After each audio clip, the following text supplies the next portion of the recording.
In this video, we are going to be examining one of the most recognizable medium mechs, if not the most recognizable medium mech in the whole of Technical Readout 2750. Popular among fans and popular among its operators in-universe, few would have thought something with such an unintimidating name could be such a ruthless destroyer in the world of Battletech. So, without any further hesitation, let us begin to look into Comstar Weapons' medium mech masterstroke, the Crab. A medium mech weighing in at 50 tons, the Crab was built originally in 2719 with two very specific operational goals in mind, which were to operate as a raider and supply harasser as well as a guerrilla fighter. These two objectives meant that the Crab had to be designed in such a way as to operate without support for extended periods of time. What evolved from this objective was a pure energy weapon concept, and one which was rugged enough and fast enough to operate for weeks without any significant maintenance in order to not hinder operations. The result was an extremely successful and popular vehicle, namely the Crab. Though it would prove to be only able to function as a raider in a limited capacity due to its lack of jump jets. But so impressive was the performance of this machine, in fact, that it would slowly start to move into other combat roles, and was rumored to be considered to be the eventual standardized choice and option for the SLDF's medium mech forces, should the disastrous Ameri-Civil War have not taken place. To add to this unfortunate fate for the Crab, it was never produced in high enough volumes prior to the Civil War, with only 1,000 in operation across the Inner Sphere by the time of the Succession Wars. Very few of these numbers would survive the destructive, chaotic conflicts of those Succession Wars either.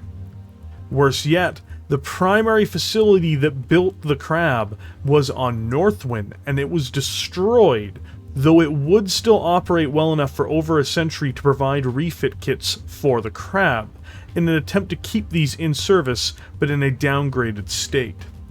The only operator of this mech in the Inner Sphere which maintained their original advanced configuration, the one which enticed the Star League Defense Forces in its latter days, were Comstar, who maintained many of the original models in storage, and would unleash them as a part of their Comguard forces. The Crab 27 is the standard issue model built for the Star League and eventually the House forces of its day. It is the raider and guerrilla battle mech that every Mechwarrior at the time wanted to be in if they were assigned to a behind-the-lines task. To make this 50-ton monster rush across the field, it comes installed with a Magna 250 Fusion Standard engine, giving it a maximum speed of 86 km per hour, or 8 movement points in the tabletop game. This speed allows the Crab to outpace the standard movement of strategic mobility for combat units in the medium and heavy brackets during the Succession Wars and Star League, which is important as it's meant to move ahead beyond its own supply lines. Unfortunately, its lack of jump jets would hinder its mission somewhat, but this would be later remedied in another run of the 27 series battle mech. To add to its misfortunes, despite having access to more advanced technology, costs were taken into account before functionality when it comes to the 27's cooling system, which installed a barely adequate 16 standard heatsinks, which would at least be functional when firing its main weapons under most conditions, but does still force the Crab to heat cycle if it needs to fire its other systems or move extensively. While this isn't the end of the world, the reason for it seems obvious. Just good enough and cost savings rather than installing a complicated system were more important to the designers. When it comes to offensive capabilities, the CRB-27 is not particularly heavily armed, but it is smartly armed. Its primary weapons are a pair of Ramtech 1200 large lasers, which gives it a medium range and decent punch for breaking through enemy armor. For a 50-ton mech, this is fairly reasonable, and firing both won't typically overheat the Crab in an extreme way, even if the unit runs. Backing these up is a single Kara's Arms medium laser mounted in the center torso, useful for heat cycling with large lasers at the right distance, and an Exostar small laser fixed into its head. The Crab isn't the most heavily armed medium mech, certainly, and is outgunned by several of its noteworthy peers in multiple respects, but unlike most of them, it has no ammunition-dependent weapon systems, meaning if it makes it through a series of small engagements, it doesn't need to worry about its combat effectiveness dropping because of its weapon systems running out of or running low on ammunition. While its twin large lasers are nothing to balk at, it does mean the Crab needs to be crafty when engaging many of its peer adversaries, or it can find itself potentially outgunned, though many of those would-be Crab killers may find themselves with more of an explosive end, should their ammunition be hit, something the Crab does not need to worry about. To wrap up the last of the features of the 27, let's examine its physical features, which in this case is mostly to document its protection. The configuration of this mech has a full 9 tons of ferrofibrous armor, giving it an equivalent of 10 tons of standard armor, making it extremely well protected from incoming fire. It is as defended as the Hunchback, Dragon, Warhammer, and a multitude of others, but without any ammunition as a liability for internal explosions. Also, as a side note, its only design quirk is easy to maintain, which enhances its reputation as being easy to field. The CRB-27 is a superb mech, which can operate independently or in forward units without much concern, and is armored enough, fast enough, and equipped sufficiently with weapons that it can outmove, outfight, or endure past what much of its expected opposition can bring to the table. Outside of Comstar, this design may have become lost tech for 2 centuries, but it never lost its edge. But there would be an attempt to keep these units in service for as long as they could, from Corsara weapons no less. There would also be further retrofits once these came back into production, and that's not even to speak of what the Star League itself would do with its Royal variant and late generation model. So let's take a look into the handful of these designs now. During the Succession Wars, it would be the CRB-20 refit that would become the survivor of the Star League with time. Unable to continue to manufacture certain components anymore after the devastation of their facilities on Northwind, a downgrade package and refit kit was all that could be produced for an ever-dwindling supply of Crabs. These machines would eventually become the CRB-20, almost to the last mech, removing its ferrofibrous armor, making it less durable, and with a loss of some quality of life pieces on board.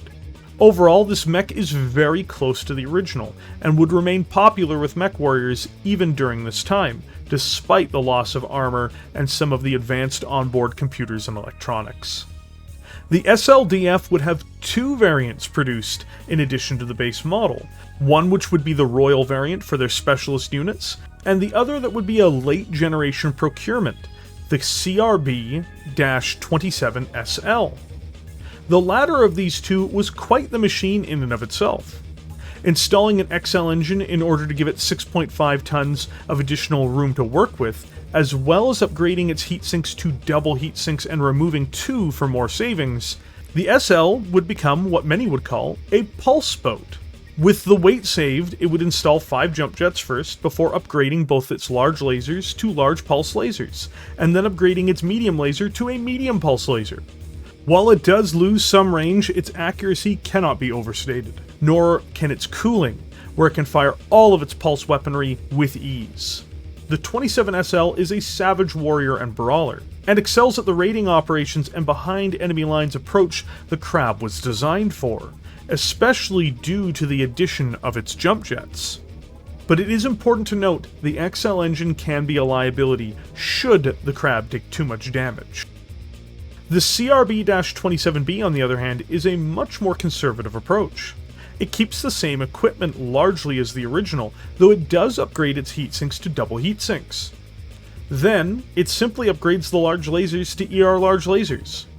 While this is certainly not bad, it's not the most life-changing upgrade in the history of the Star League, and is ironically nowhere near the scale of the upgrade of the standard 27L late generation Starleague model. The latest generation of crab that we've seen so far was introduced during the Dark Age, and is the CRB-54. It's a major departure as well, in the sense that it uses ammunition.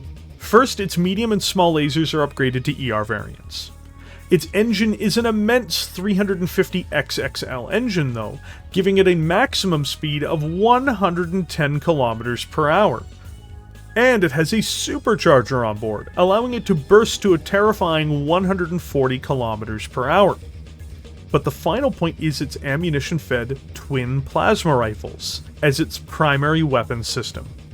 Though this can't operate behind enemy lines as easily, and is very much more fragile due to the reliance on an XXL engine, it is a dangerous predator given its speed and its lethal plasma rifles. The Crab is a beloved design by anyone who gets their hands on it, across any generation and just about every stage of the game. It remains consistent and reliable across 300 years of warfare in Battletech, and even with the latest model, that seems highly unlikely to change.